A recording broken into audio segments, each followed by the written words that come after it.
Backlash 2025 review. This is my initial late review. I'm gonna review each match, just my thoughts on the pay-per-view overall and what's next pretty much for the coming future in WWE. First match, Fatal 4-Way. We got US champ Jacob Fatu defending against Drew McIntyre, Damian Priest, and LA Knight. Yeah. This was honestly a really good opener. Jacob Fatu, man. I can't wait to make videos about this dude because his overall story in wrestling is crazy. And to see him already in the upper mid card, this is year one, I believe, of him after being signed to WWE, and he's already in a relevant spot. He's already got his spot, and he is for sure going to be world champion soon enough.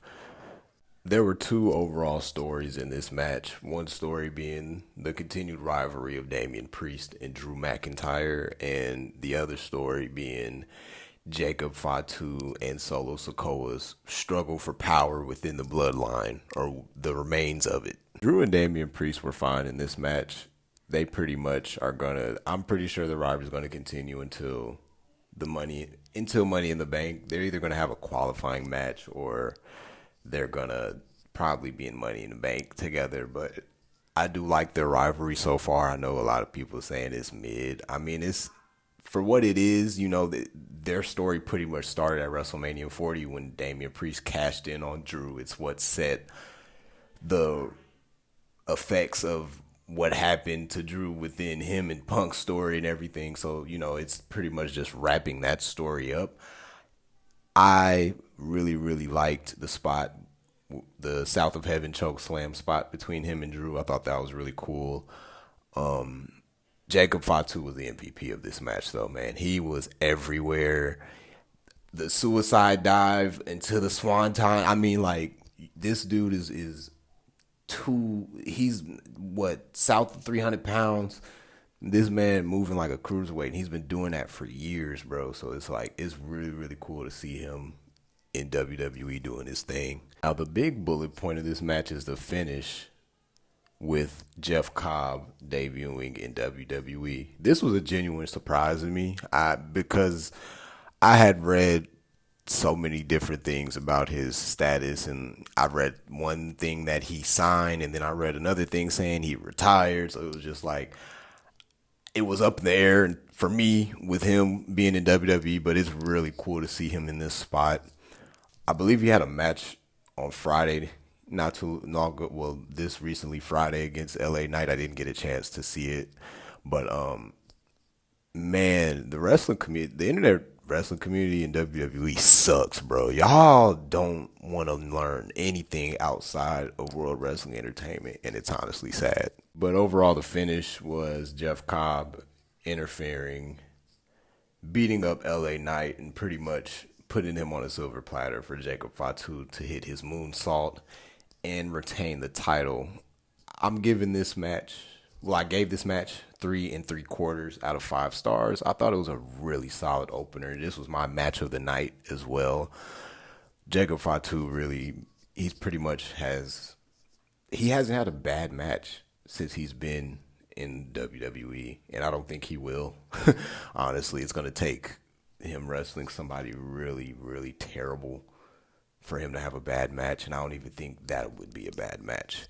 Next match is for the Women's Intercontinental Championship. It's Lila Valkyria versus the man, Becky Lynch. Overall, this match was fine. I'm not really too fond of the story. I really don't care for the story. Lila Valkyria, from what I've seen, is pretty talented in ring. I think she has a lot of potential to grow. Becky Lynch is kind of towards the end of her, I ain't gonna say the end of her prime necessarily, because she could still go in the ring and have a really good match. But I think the main character is I feel like Lila Valkyria just isn't the right opponent. I don't know. Maybe I need to give this feud more time to kind of breathe. I know this was only their second match, So I'm gonna give it more time to really breathe and for them to tell the story, the real story, something a better story beat than just, oh, you are the friend of my enemy. And yeah, I'm not too deep into it. But overall, the match was fine. It was solid. It was pretty sloppy at parts. Valkyria, there was some spots where they kind of stopped. It was a little awkward at parts, but overall they cleaned it up real nice. But man, Becky Lynch nailed Valkyria after right before the final spot, right before she had got rolled up. She fucking palm thrusted her in her nose, and I'm pretty sure her nose was broken. I didn't really see an update or anything. I'm gonna go check, and I'll probably put it edit in a video, but man, she decked her with that palm thrust. I seen it clear as day too. I was like, oh shit, she definitely broke her nose. But overall, this was a solid match. I gave it 3 out of 5 stars. Next match was for the IC title. Dirty Dom Mysterio defending against Penta. This was a really solid, really fast paced match. I wish it would have gotten like 5 or 10 more minutes to cook because they have really great chemistry in ring together. Dom Mysterio is having one of the best story character arcs in WWE right now, especially from where he started at to now. It's like we're literally watching a star on the rise, and I really, really can't wait to see him dabble in the main event scene, even if for a short period of time, just to see if he can hang, which I'm pretty sure he can. That world title's gonna be around his waist sooner or later, especially if he really wants it. Because man, he's a natural in there, and now that he knows who he is and what his character is, he's way more natural in ring now. Like you can see it. You can see it in his vibe, his energy. It's really cool to see. Him and Penta have so much chemistry together. They were trading her Karanas. Dom hit a fucking suicide dive into a tornado DDT. Really, really clean. And I believe Penta hit him with a Mexican destroyer on the apron at one point too. They were just going back and forth. It was a really, really fun match. The main story beat of this match came when Judgment Day interfered, of course, and Finn Balor purposefully getting caught. Rather than just attacking Penta, he grabs a steel chair. Like, I thought that was really clever. Thought that was funny. Funny way for Finn to accidentally get caught on purpose. And Dom, he gets his ass saved by Grande Americano. I thought that was really cool. Another cameo by Grande Americano. And I really hope that this is building to Chad Gable wrestling in Mexico.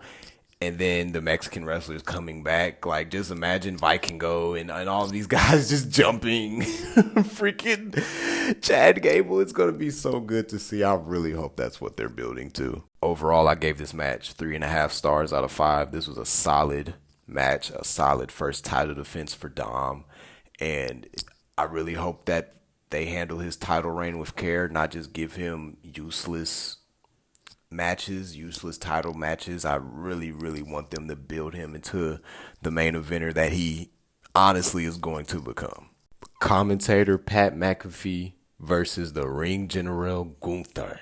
This match was not bad. Honestly, it served its purpose. More than anything, it was a story beat match for Gunther. I really hope they kind of explore him finding that sadistic side of him that made him UK champion for so long. I thought the story was fine, Gunther being pissed off about losing the title and tapping out and getting embarrassed and taking it out on commentators. And Pat McAfee stepped up and said, nah. So I respected it. And Pat McAfee, he's already got a couple matches under his belt, so it wasn't too out of the reality or realm of wrestling. So everything in this match made sense. Pat sold it very, very well. He didn't get too much of his shit in, which he shouldn't have because he's a commentator.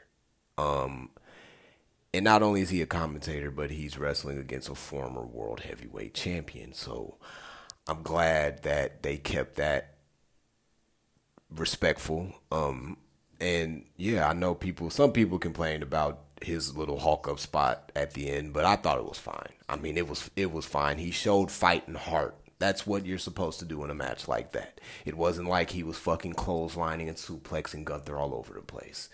And Gunther was treating this like a friendly spar the entire time. Overall, it was a fine match. I gave it 3 out of 5 stars. It served its purpose, and it didn't overstay its welcome. Main event, John Cena versus Randy Orton for the WWE title one last time. The crowd really carried this match. It really helped give this match a lot of energy. It's the Lou and it's Randy Orton. So, the crowd definitely came through for Orton. They came through for Cena as well. So the crowd really helped this match elevate from a good match to a pretty good match. Now, I understand being, the age of both these dudes, that there was going to be some gimmicks. I knew there was going to be some smoke and mirrors. I knew there was going to be some false finishes in there and ref bumps. So all that was coming. But overall, it was pretty solid, man. These are two vets, legends of this business, and they didn't disappoint. It was a solid main event. Honestly, of course, it's not their best match. Their best match will forever be Bragging Rights 2009. That match was absolutely insane. Given that as well, their I Quit match too also was insane. So I don't think but I don't think they're trying to have those type of matches anymore. So I understood. R-Truth coming out at the end was like, okay, it was funny. It made sense. And I'm pretty sure they have a match announced for Saturday night's main event. So that's going to be pretty interesting to see. Maybe R-Truth can be the one to turn Cena. Who knows? But overall, the match was fine. It was a fine match. There wasn't anything that I didn't expect in the match to happen. Orton RKOing the mid-2000s SmackDown Cruiserweight scene was really cool to see. I thought that was really funny. But and him RKOing Nick Aldis again. That match has to happen. If that match doesn't happen, then I don't know. But I feel like that match definitely has to happen. But overall, I gave the match 3.5 stars out of 5. I thought it was a solid main event. Overall, the show itself, I gave 3.5 stars out of 5. It was a good show. Definitely filler. Definitely a filler show until Money in the Bank. It got its stories across. It didn't drag. Honestly, the show was about 2 hours long. I think 2.5 hours. So it was the perfect length. So pause, damn. But overall, the show was great. It was a solid show. I ain't gonna say great, but it was a solid show. Definitely, I know there's going to be better shows coming this year, but this was filler more than anything. Straight up filler.